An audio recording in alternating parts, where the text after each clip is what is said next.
Yung ating mensahe ngayon ay tungkol sa pag-overcome sa lahat ng battle sa buhay. So, hindi pa po tayo aalis dito. Mahaba-habang usapan ito. Mahaba-haba pong paliwanagan, pagtuturuan ito. Kaya gusto ko pong maintindihan natin na tayong lahat ngayon ay kailangan meron na tayong tinatawag na overcomer mentality. Lahat to ng may overcomer mentality, magsabing amen. Importante po yan. Yung nakasulat sa salita ng Diyos sa 1 John chapter 5, verses 4 to 5, meron tayong identity from the Lord na tayong mga born of God, children of God, ang ibig sabihin, ay tayo po ay mga overcomer. So if there is one precious identity that you should really appreciate is that as a child of God, you are an overcomer. Sabihin natin lahat, my identity is that I am an overcomer in Christ. Amen? For everyone born of God overcomes the world. This is the victory that has overcome the world, even our faith. Who is it that overcomes the world? Only he who believes that Jesus is the Son of God. So, hindi po tayo mabubuhay dito sa mundong ito na talunan. Tayo'y mapagtagumpay. Anumang battle, anumang pagsubok, anumang struggle, tayo'y mapagtagumpay. Anumang hadlang para sa ating great destiny, pagtatagumpayan natin lahat yan. Kasi anak tayo ng Diyos, meron tayong Ama na tutulong sa atin sa lahat ng battle. Magtatagumpay tayo. Meron tayong Jesus sa puso na magbibigay sa atin ng lakas para magtagumpay. Meron tayong Holy Spirit na power natin para magtagumpay sa buhay. Lahat ng overcomer magsabing, I am an overcomer in Christ. So, marami-rami na po na pag-usapan natin, na i-overcome natin. And this morning is about lukewarmness. I am an overcomer sa lukewarmness. Overcoming lukewarmness. Everybody say, overcoming lukewarmness. So, alam mo ninyo yung salitang lukewarm, di ba? Yung lukewarm ay yung malahininga. Actually, ang translation yan, malahininga. Yung hindi mainit, hindi malamig. Kadalasan na ginagamit yan sa tubig. Anong gusto mong tubig? Hot or cold? Hindi, lukewarm. Diba? At yung medyo gusto, yun yung actually hindi man lukewarm eh. Medyo mainit-init ng konti yung advisable na iniinom pagka umaga. Ay, masabihan ko lang po kayo, no? In the morning, napakahalaga ng unang papasok sa tiyan natin, tubig. Bawal malamig. Kailangan mainit-init. Sabihin mo sa mga, mainit-init. O yan, napakahalaga po niyan. Ngayon, kung kagaya ko po kayo, ako nilalagyan ko ng apple cider, yon, pwede rin. Or honey. No, yung iba kasi, natutunan nyo na napakahalaga kasi ng unang papasok sa tiyan. It should not be food. It should not be coffee. Alam nyo, maraming sanay sa kape. Hindi po advisable na kape ang unang papasok sa tiyan natin. Mag-i-spike ang sugar eh. Pastor, black naman eh. Hindi rin okay na cafe ng una. Dapat lukewarm water. Magiging healthy yung gut mo. Yung si Jose Rizal. Gut Rizal. Malayo naman. Okay, anyway. Lukewarmness! Alam niyo po bakit itong message na to? Marami pong mga Christians lukewarm. At maraming mga Christians, hindi man nila alam na sila'y lukewarm. Hindi man nila alam na sila'y lukewarm. Kaya, kailangan nun nating aralin kasi itong lukewarm na to ay ito ang prevailing condition ng mga Christians na kailangan maging fully aware tayong lahat para hindi po tayo mapunta sa situation o condition, state ng lukewarmness. Although, naniniwala ako, every one of us ay meron ng karanasan na maging lukewarm. Kahit ako, kahit mga pastor, lukewarm din. Pero kailangan maintindihan natin na ang lukewarmness ay hindi kalugod-lugod sa Diyos. So, basahin natin ang mensahe ng Panginoon sa atin dito sa Revelation chapter 3, verses 14 to 22, na ang mga Laodicean believers sa huling kapanahonan, kasi ang Revelation ay last days. At nasa last days na tayo. Sinabi ng Panginoon na 7 klaseng simbahan magkakaroon in the last days. And one type of church in the last days ay yung mga church na lukewarm. Mga believers, lukewarm. Kaya basahin natin. 1, 2, 3, go read. To the angel of the church in Laodicea, right? These are the words of the Amen, the faithful and true witness, the ruler of God's creation. Lahat po bumasa. I know your deeds, that you are neither cold nor hot. I wish you were either one or the other. So, because you are lukewarm, neither hot nor cold, I'm about to spit you out of my mouth. You say, I am rich, I have acquired wealth, and do not need anything, but you do not realize that you are wretched, pitiful, poor, blind, and naked. I counsel you to buy from me gold refined in the fire, so you can become rich, and white clothes to wear, so you can cover your shameful nakedness, and salve to put on your eyes, so you can see. So dito, ito yung sinabi ng Panginoon sa Church of Laodicea. Revelation ito last days. Ang merong mga magiging church at believers na lukewarm. At upon studying the spirituality of the believers in this year, 2026, talagang dami na talaga ang mga lukewarm Christian. And many of the lukewarm Christians don't even realize that they are lukewarm. They believe they are okay. They attend the church, pero hindi nila na-realize na lukewarm sila. Let me define to you kung anong isang lukewarm Christian. Ito po ay galing sa friend ko, kilala nyo, Google. Friend nyo rin ba? Sabi ni Google, a lukewarm Christian refers to someone who identifies as a believer but lacks, everybody say lacks. Ibig sabihin, wala. Lacks passionate commitment, living a half-hearted faith that mixes worldly values with Christian principle. Ayun. Yun pala yung lukewarm Christian. Believer, may Jesus, tumanggap ng salvation, eternal life, tinatanggap ang Bible, pero wala siyang passionate commitment. Gusto si Jesus, pero hindi passionately committed to follow Jesus. May commitment, pero hindi passionate yung commitment. Yun ang ibig sabihin ng lukewarm Christian. So, yung lukewarm Christian, hindi siya masyadong ganado. Siguro, yung Christian na to ay tinatawag na pa-chill-chill lang. O chill ka lang. Chillax lang. Relax Christian lang. Relax lang. So, yung walang apoy yung kanyang puso. Walang hunger sa Word of God. Walang nararamdaman na apoy na maglingkod sa Panginoon. Kaya no offense, yung mga hindi naglilingkod. Ibig sabihin, wala kayong apoy sa paglilingkod. Ayan, darating na yung definition ng lukewarm. Lukewarm. Walang gana sa devotion. Walang ganang mag-soul winning. Yung paglilingkod sa Panginoon ay kapaguran. Minsan naiisip pa na sayang ang oras. So, lukewarm Christian. So, I really pray mga kapatid na sa umagang ito, ang church natin ay hindi maging lukewarm church. Hindi maging Laodicean church. Sino po dito na hindi magiging Laodicean church ang church natin? Magsabing amen. Amen? Amen? Yung mga hindi nag-amen, gusto nyo? I don't know. Kasi kapag hindi ka nagre-respond sa Panginoon, that's already a sign that your heart is lukewarm.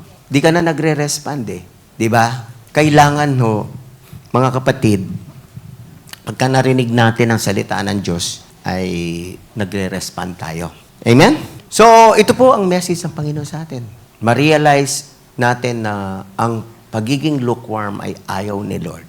Pakipakita nga yung verse 16, kapatid. Verse 16, ayaw ni Lord ang lukewarm. Basa. 1, 2, 3, go read.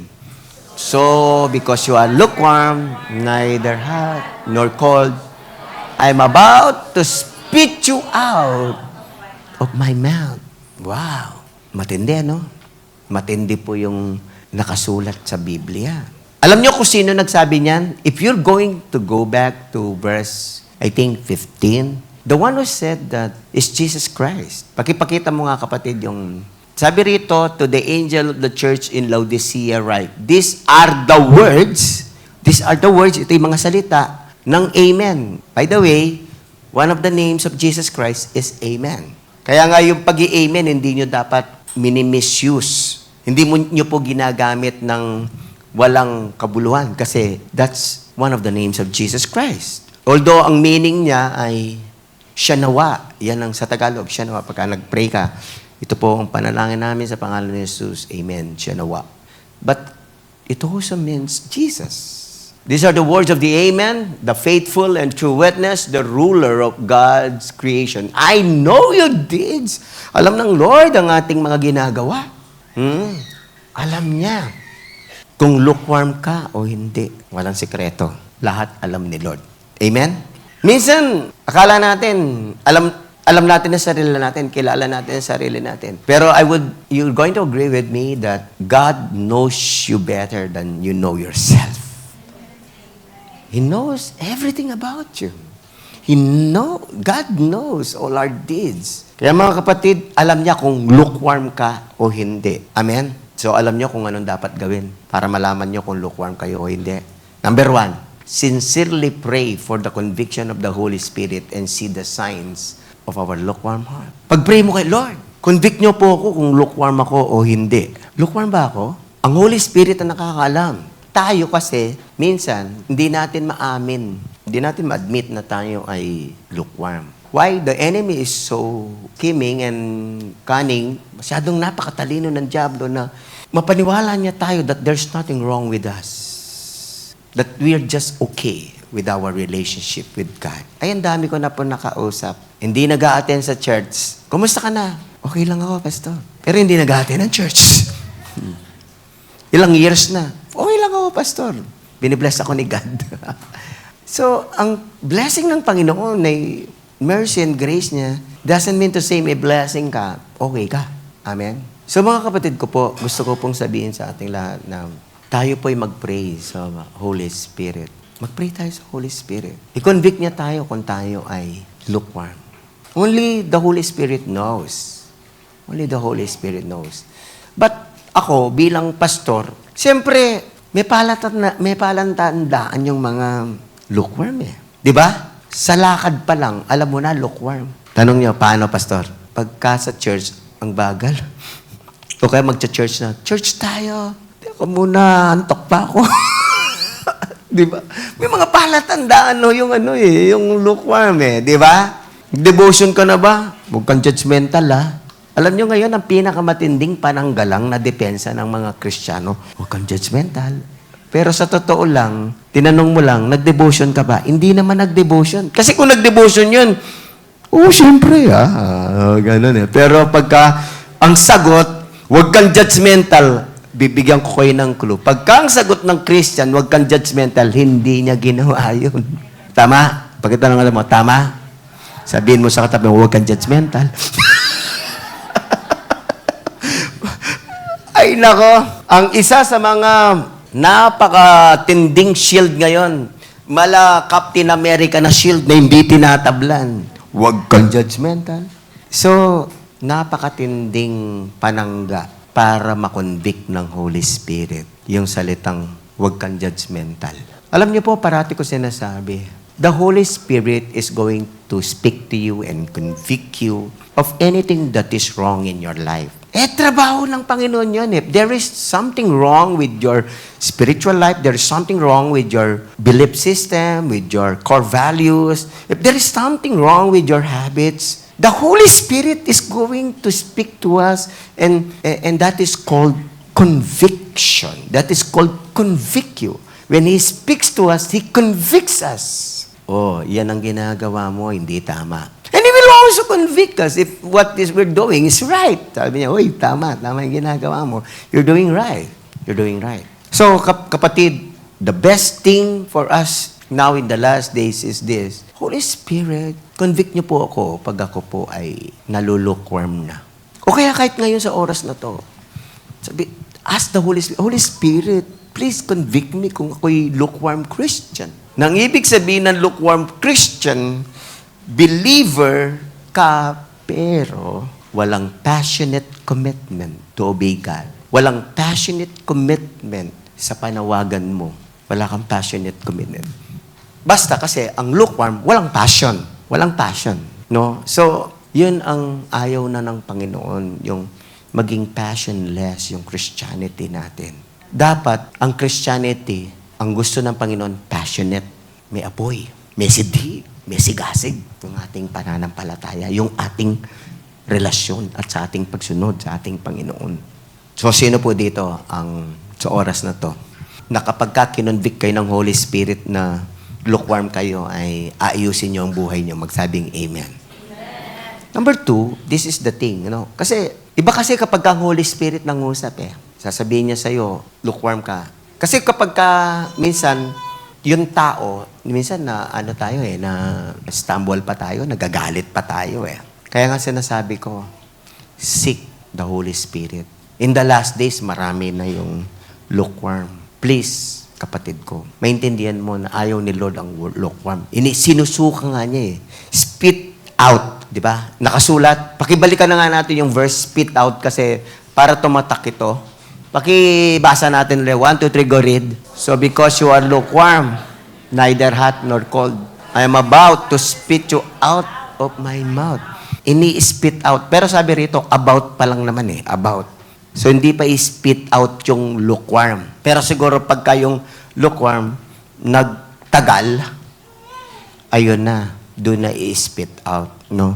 Kaya sabihin mo sa kapatid mo, huwag mong pagtagalin, kapatid. Pwede lang tayong ma-lukewarm. Walang isang araw lang. Magpa-lukewarm ka lang.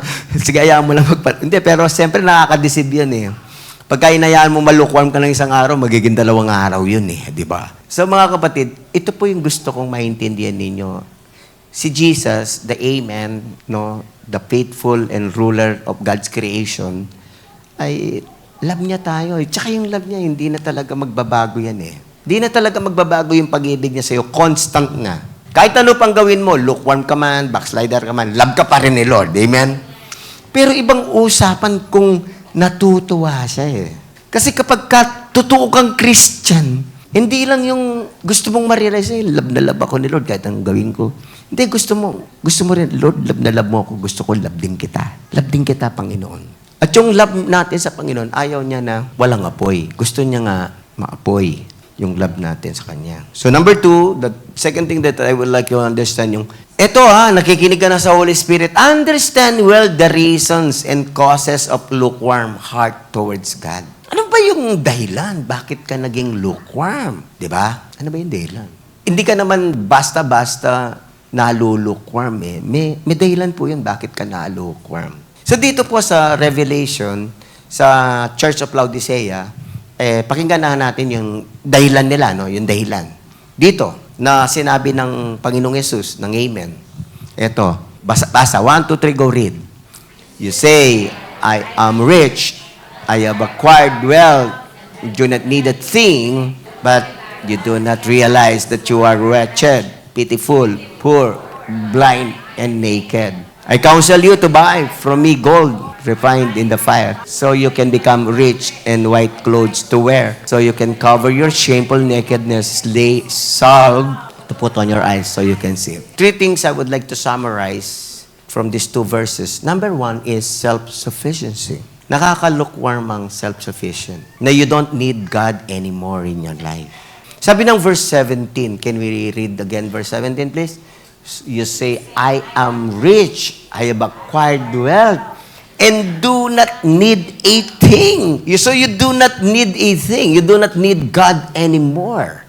You do not need His help anymore. Self-sufficient. You do not need His guidance anymore. You do not need His provision anymore. Self-sufficient. Alam niyo po, tayo po gustong i-bless ng Panginoon ng wealth. I-bless tayo ng Panginoon ng financially wealth. Sabi dito, I am rich, I have acquired wealth. Nag-acquire ng wealth. And from history, church history to Ako po ay parati nakikinig nagbabasa ng church history. Ang mga tao, pagka nag-pray kay Lord, kagaya ng Amerika, o unang-una sa Europe, tapos sa Amerika, tapos dito sa South Korea. Nahirapan, nag-pray. Tapos, on fire kay Lord. Tapos, binless ng Panginoon, nagkaroon ng revival. Alam nyo, revival brings a lot of blessing. Kapag ka nagkaroon ng revival, ibibless ng Panginoon all areas of your life, pati finances. But the problem is that, pagka nagkaroon na nga ng pera, ayun, nakaka-lukewarm. Kasi, pagka may pera ang tao, tanong nyo, bakit nakaka-lukewarm ang pera? Tanong nyo sa akin. Bakit? Hindi ka na masyado magpipray kay Lord ng provision Di ba? Hindi kagaya ng Lord, kailangan ko to. Lapit na lapit ka kay Lord Pero, nakita ko na yun Yung mga hindi na nangangailangan ng pera, minsan, imbis na lalong lumapit kay Lord kasi hindi na sila nagpipray ng pera, sila pa yung nalulukwam. Lumalayo kay Lord, lumalayo sa church, iniiwan ng ministry. Oh, kapag ka may pera ka na, anong gagawin mo? Ang maiisip mo, ano kaya bibiling ko? Di ba? Pagka binili mo ang farm, pupunta ka sa farm mo. Pagka bumili ka ng sasakyan, siyempre ipapasyal mo yung sasakyan mo. Pagka bumili ka ng malaking bahay, siyempre nag-i-enjoy ka sa bahay na lang. Di ba? Alam niyo, yung ganyan na nangyayari Mali di ba? Sabihin mo sa kanila mo, may mali di ba? May mali, di ba? Ang ganda ng bahay mo, komportable, di aircon lahat, may ganda kang garden, kaso ayaw mo na lumabas, doon ka na lang. Self-sufficient. Nagkaroon ka ng kotse noon, namamasay ka lang, parati ka sa church, minsan naglalakad ka pa. Pero nung may kotse na, uy, linggo ngayon, makapunta nga ng Subic sandali. Mag-online na lang ako. Di ba? Kaya mag-ingat po kayo. Yung pera, pagka hindi po ninyo alam na ginamit in a godly way, mapapalayo kayo kay Lord. Papalayo kayo, Lord. Pero pagka kayo ginamit ninyo in a godly way, lalo pa kayong dadagdagan ng blessing ng Panginoon. Amen? Lalo pa niyan dadagdagan. Kasi ginagamit niyo ng maayos Ginagamit niyo ng maayos yung pera niyo nabigay ng Lord. So, be careful when you already feel self-sufficient. Nakita ko na po Tingnan niyo yung marami nating mga young professionals sa church. A lot of them. Nung nagkapera na, nagtrabaho na, nagkapera na, nagkasasakyan na, yung coaching pinag-pray na trabaho, yung kotse hindi na makita sa church. Nakikita mo sa NLEX, sa T-Plex. 120 ang takbo. Papunta ng Baguio, papunta kung saan-saan. Dapat, pagka nagsasakyan ka, nakikitang nakaparada ang sasakyan mo sa church. Amen? Pagkatanong ang katabi mo, saan nakaparada yung sasakyan mo, kapatid? Jenny, salamat, Jenny. Nakakitang kotse mo kaya. Baliyo po, ako po mag-pray ko, mag-dedicate kong kotse. Sabi ko, ministry career niya, gamitan mo ka, Lord, Ken Church Ministry. Opo. Sabi naman, opo. Pero minsan hinahanap ko, pasok kaya yung kotse ni Wala. Praise God. So, ipag-pray mo kay Lord, Lord, bakit kaya anong reason? Bakit kaya nang lalamig yung puso ko? Noon wala naman akong pera, pray ako ng pray. Naglalakad lang ako. Tindi. Yung mga youth natin, nag-testimony pa dito Naglalakad lang po ako mula rito hanggang Dabsu. Talaga sobrang nakaka-bless. Naglalakad lang po ako mula sa amin sa Santo Lucia hanggang sa church. Madan po kami sa release ng tren. Sobrang nakaka-bless, di ba? Pero nung professional, nagkakatrabaho na. Pagod na po ako sa pagtatrabaho. Linggo, magpapahinga na lang po ako. Wow. Lahat ng naintindihan ng mensaheng ito, magsabing amen. Lahat ng ayaw na maging lukewarm, sabihin natin, ayaw kong maging lukewarm. Di ba God is good? Binibless ka ng Panginoon. Huwag kang magiging lukewarm. Dapat pagka binibless ka ng Panginoon, magpapakainit ka lalo. Lalo kang mai-inlove kay Lord. Lalo ka susunod. Hindi ka manlalamig, kapatid. Kaya yung pera mo, pakaingatan mo. Paano mo gagamitin? Amen? Pangalawa, doon sa Revelation 3:17-18, compromise on holiness and righteousness. Yan. Tandaan po ninyo, kapag ang puso po natin, nagko-compromise na sa mali, sa unrighteousness, unholiness, nakakapanlamig ng puso yan. Nakakapanlamig. Pagka may kasalanan, nakakapanlamig ng puso sa Panginoon. Kapatid, mahal ka ni Lord, ha? Mahal na mahal ka kahit may kasalanan ka. Pero kailangan mong isuko ito sa Panginoon. You have to surrender this to God. You have to ask God, Lord, you have to change me. Kasi when you don't walk on holiness and righteousness, yung puso mo, maligamgam. Maligamgam eh. Hindi mo maitodo ng mainit na mainit kay Lord pagka may kasalanan.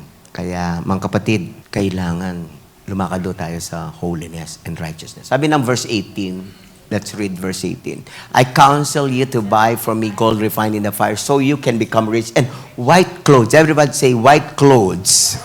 White clothes always refers to holiness. O sabi ni Lord, bigyan kita ng white cloth. Kasi nga kapag ang damit mo marumi na, mahirap maging on fire. Malulukewarm talaga yung... Kaya sa totoo lang, the reason talaga ng pagiging lukewarm, kasalanan. So be careful with sin. Kaya nga yung diablo, gusto niya, i-lead ka niya, madeceive ka niya na gumawa ng kasalanan or mag-harbor ng kasalanan. Kasi yun yung magpapalamig sa'yo. And then number 3, ang sabi ng number 3 ay, spiritual blindness. Everybody say, spiritual blindness. Sa verses 17 and 18, nakalagay doon, blind, you are blind. Pakilagay nga yung verses 17 and 18, kapatid. Verses 17 and 18. You are blind. Eto na.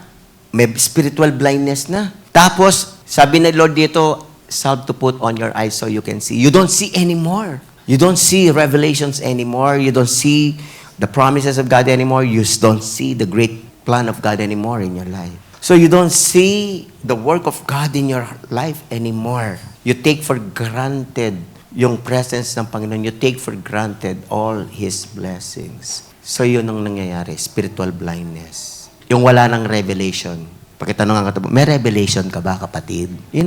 When you don't have revelation from your devotion, doon naman lalamig ang yung Kailangan kasi every devotion, ayahan mong Holy Spirit na maging rema yun sa'yo. Every dinidevotion mo, every day, Lord, remang-rema sa puso mo.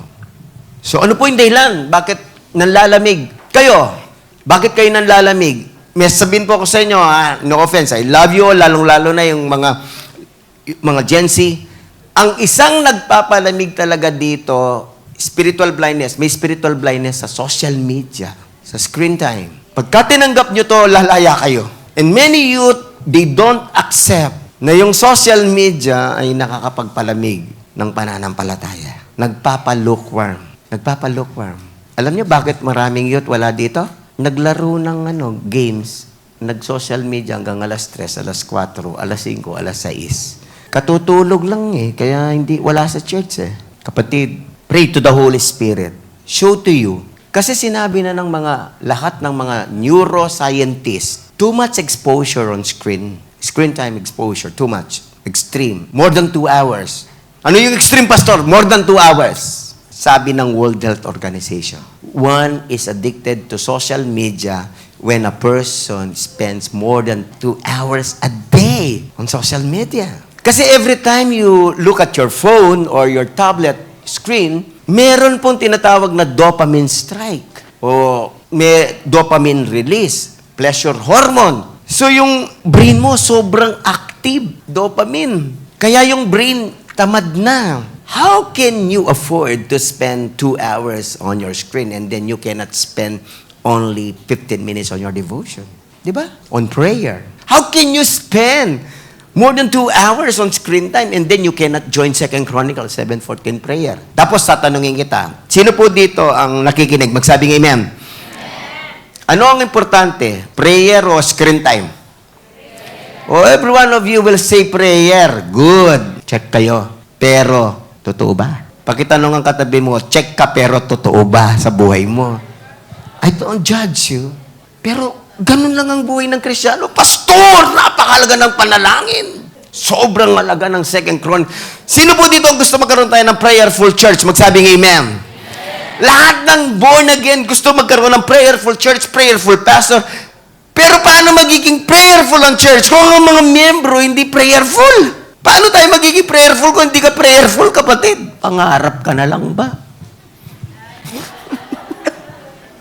Diba? Pangarap na lang Kasi if you want to see a church that is prayerful, you should be willing to be prayerful. Amen? Kung ayaw mo lukewarm na church, huwag kang maglulukewarm. Lalong-lalo na sa mga care group leaders. Lahat ng mga care group leaders, pwede magtas ng kamay. Palakpakan natin sila. Pero alam ba ninyo, huwag kayong madidisip sa sasabihin ko, huwag kayong mag-overthink. Pero sabi ni John Maxwell, everything rises and falls on leadership. Kung ano ang kondisyon ng flock, more or less, yan ang kondisyon ng leader. Yan ang kondisyon ng leader. Kaya kung ang mga flock, malamig, leader, care group leader, I love you, pero baka lukewarm ka. Di ka nagpipray. Di ka excited mag-lead ng care group. Di ka excited mag-52 days challenge. Kaya bawal sa leader ang ang malukewarm Sa mga pastor, bawal ang lukewarm sa mga pastor kasi ang mga magiging membro, lukewarm din Kaya mga kapatid, kailangan ho tayo lahat ay magpaka on fire. Wala akong lukewarm sa atin, amen? Kaya sabihin mo sa katumo, bawas-bawasan natin yung social media, no? Yung screen time, no? Bawasan mo ng matindi. Ito, delito. Kung hindi ako totoo, lahat dito na pagka binawasan mo ang yung social media tapos binigay mo kay Lord, pagka hindi ka na on fire, bibigyan kita ng 1,000 sa 52 days challenge natin. Pagka hindi ka na on fire. Sa pangatlo, punta na tayo sa pangatlo. 3, repent. Repent. Everybody say, repent. So kung alam mo na yung lukewarm ka, na alam mo na yung reason, repent ka na. Ang ibig sabihin ng repent, change of mind. Baguhin mo na yung isip mo. Di ba? Have a change of mind. Kung nagpapalukewarm sa'yo, itong bagay na to, self-sufficiency, change your mind, huwag ka na maging self-sufficient. Dapat dependent on God ka na. Amen? Sabi na salita ng Panginoon sa verse 19. Verse 19. Basa, 1, 2, 3, go read. Those whom I love, I rebuke in discipline. So, be earnest and repent. So, kita nyo na? Those whom I love, kaya parati ko kayo nire-rebuke. Amen? Kasi mahal ko kayo, amen? O kasi yung iba nire-rebuke tayo naman ni Pastor parati. Nung magagawa ko, love ko kayo. Love ko kayo, amen? Hindi naman ang goal ko, saktan kayo o pahinahin kayo. Hindi, I love you. And then, sabi rito, those whom I love, I rebuke and discipline. So be earnest and repent. Jesus said, the Amen, the faithful and ruler of God's creation. Jesus, be earnest and repent. Sabihin natin lahat, I repent. Sabihin natin, I repent sincerely.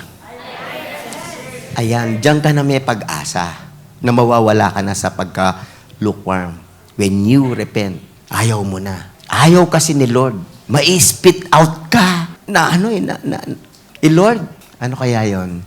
Pagka nasusuka ka, ano yung feeling na yon? Yung bang pangit yung feeling na yon, ano? Alam nyo, there is one thing about God is this. God loves you so much. God loves us unconditionally. God loves us constantly. Constant yung love niya.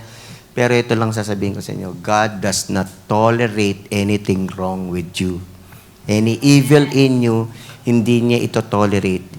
Hindi tolerant ang Panginoon. Hindi tolerant ang Diyos sa mali. Hindi siya sa ibang salita, konsentidor. Sabihin mo sa katabi mo, hindi konsentidor ang Diyos. Ipo-point out niya, i-rebuke ka niya, i-correct ka niya. Hindi pwedeng hindi niya sabihin sa'yo. At kadalasan, pagka kasi tinatawag na prophetic preaching, may correction and rebuke. Lahat ng prophet sa Bible, si Jesus ganyan siya, prophetic preaching. Nagbibigay siya ng correction and rebuke. Why God does not tolerate evil? God does not tolerate wrong. Sino po dito ang gusto na ang kanyang tatay at nanay ay konsentidor, magtaas ng kamay? Ang mga anak na may konsentidor na magulang ay lalaking mali ang pamumuhay. Mali ang ugali. Mali ang values. Kaya tayo, kapag kami magulang tayo, kinokorek tayo, nire-rebuke tayo sa mali, kailangan grateful tayo sa kanila. Lalaki kang maayos. Kaya sa church, lalaki kayong mga spiritual children ko kung makikinig kayo. Amen? Kung makikinig kayo, lalaki kayong godly na mga Christians. spirit-filled na Christians, on fire na Christians. Kung makikinig kayo, walang malulukwam. Let me finish with number 4. Let us do the 52 days challenge. Ito, no. Sabihin natin lahat, 52 days challenge! Let us do the 52 days challenge to reset, renew, and revive our fire for God and our first love. Kasi kailangan may gawin po tayo. May work tayong gagawin. Okay, let me read the Ephesian church. Ito naman, mas grabe, mas malala ito kaysa sa Laodicean church, itong Ephesus church. Isang church din in the last days, kasi 7 churches yan eh. So, isang church, ganito naman. Basa, 1, 2, 3, go read. Nevertheless, I love this against you, that you have left your first love. Yan ang malala. They left their first love. Yung Laodicean, they did not leave their first love. Meron pa rin silang love, pero lukewarm nga lang. Pero ito, totally, they left their first love. Ayaw na nilang mahalin ng Panginoon na una sa buhay nila. And then what happened here? Sabi rito, remember therefore from where you have fallen, repent and do the first works, or else I will come to you quickly and remove from your lampstand from its place unless you repent. Opo, alam nyo, maraming mga churches, they left their first love, kaya nawala yung church. Nabura yung church, nawala yung lampstand. But anyway, what I'm talking about here is this. Sabi doon, remember therefore where you have fallen. Kung saan ka nahulog, remember that. Repent! And what? Do the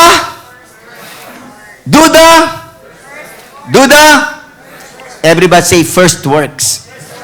So hindi ka lang magre-repent. Do the first works. Do the first works. Ano po yung first works natin? Ang first works natin in our relationship with God, the work of daily devotion. The work of reading His Word every day. The work of daily prayer.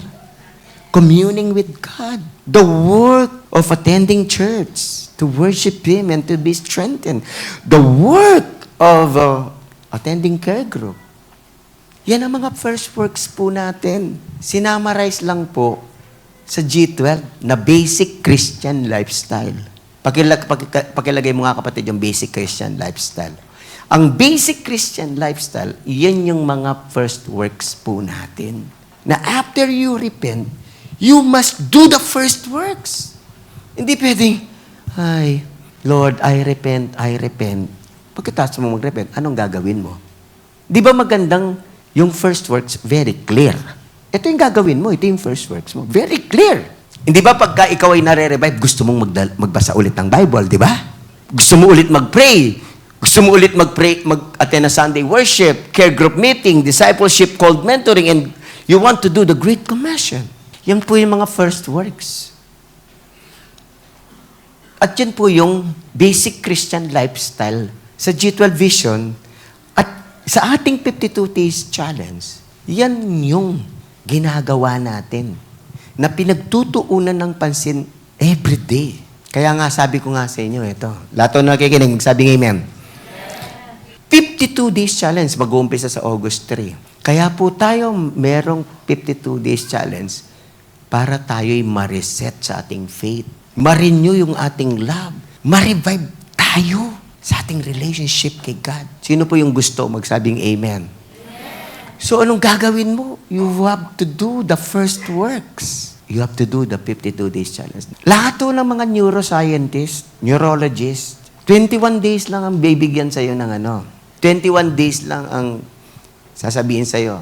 Nari, gusto mong mawala yung pagka-impatient o anger? Yung pagiging magagalitin. Sino po dito gusto mawala ang pagka-magagalitin? Magsabing amen. Alam niyo ba na yan na mawawala ang sabi ng neuroscience mawawala daw pagkakamagalitin mo or anything wrong with you, basta in 21 days, tutukan mo. May gagawin ka in 21 days. Ang tawag nila dito, 21 days of reset. Tayo, ang tawag natin, 52 days of reset. Dodoblehin pa natin yung 21. Di ba? Oh, yun mo lang Diyos yun, neuroscientist.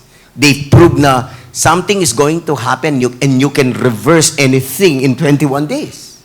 You can reverse any mindset in 21 days. Sabi ng mga neuroscientists. Oh, wala pang Diyos yun. Tayo may Diyos. Kasama natin si Lord na gagawin ng 52 days. Walang mangyayari sa atin. Ay, nako. Imposibleng wala, di ba? Nehemiah 6:15. Let's close with Nehemiah 6:15. Let's read. 1, 2, 3, go read. After 52 days of work, the entire wall was finished. O yan. Ang kwento dyan, pinapagawa ni Lord yung wall ng Jerusalem. Nasira eh. Siyempre, very significant ang wall sa panahon na yon for protection and for identity. Pinapabuild ni Lord. So, nabuild yun. One day, every day, day after day, 52 days, natapos. Anong ibig ko sabihin? Nireveal sa atin ng Panginoon na in 52 days, magkakaroon ka ng reset, renewal, revival pagka ginawa mo ang ating 52 days challenge. Mawawala pagka-lukewarm mo. Sino gusto nang mawala ang pagka-lukewarm? Magsabing amen. Amen. Do the first works. Do the first works. Gusto mong ma-revive? Do the first works. 52 na lang. 52 na lang. Kasi yung 90, hindi, yung 90 kasi wala naman gumawa ng maayos. Di, meron din, pero konti lang. Kaya 52 days. Halos kalahati na lang, di ba? Biblical pa, di ba? So, natanong ako. Simpleng tanong, maayos na tanong. Kailangan ko ng maayos na sagot, ha? Sabihin mo sa katubo yun, ayusin mo yung sagot mo, ha? Yung wall ba nagawa natapos kung hindi sila nag-work? Nagawa pa kung hindi sila nag-work? Hindi. Oo. Pagka hindi ka nag-work, kung hindi sila nag-work, hindi natapos. Tama, mali? Di ba? Simple. Kaya natapos yun, nag-work sila. Nag-work. Kaya mga kapatid, gusto mong lumago ang spiritual na buhay mo. Gusto mo yung church natin, lumago. Lahat tayo, walang lukewarm dito. Lahat tayo, in love kay Lord. Lahat tayo, revive. Lahat tayo, gawin natin ang 52 days of work. 52 days challenge. Amen ba, mga kapatid? So, mga kapatid, naniniwala ako, the 52 days challenge is going to bring you great blessings. And one of which primarily is your spiritual life will never be the same again. You will be on fire for God. Hindi ka na magiging lukewarm. Ang mga lukewarm ayaw ng Panginoon. Ini-spit out niya. Ang gusto ni Lord, on fire. Maapoy na pag-ibig.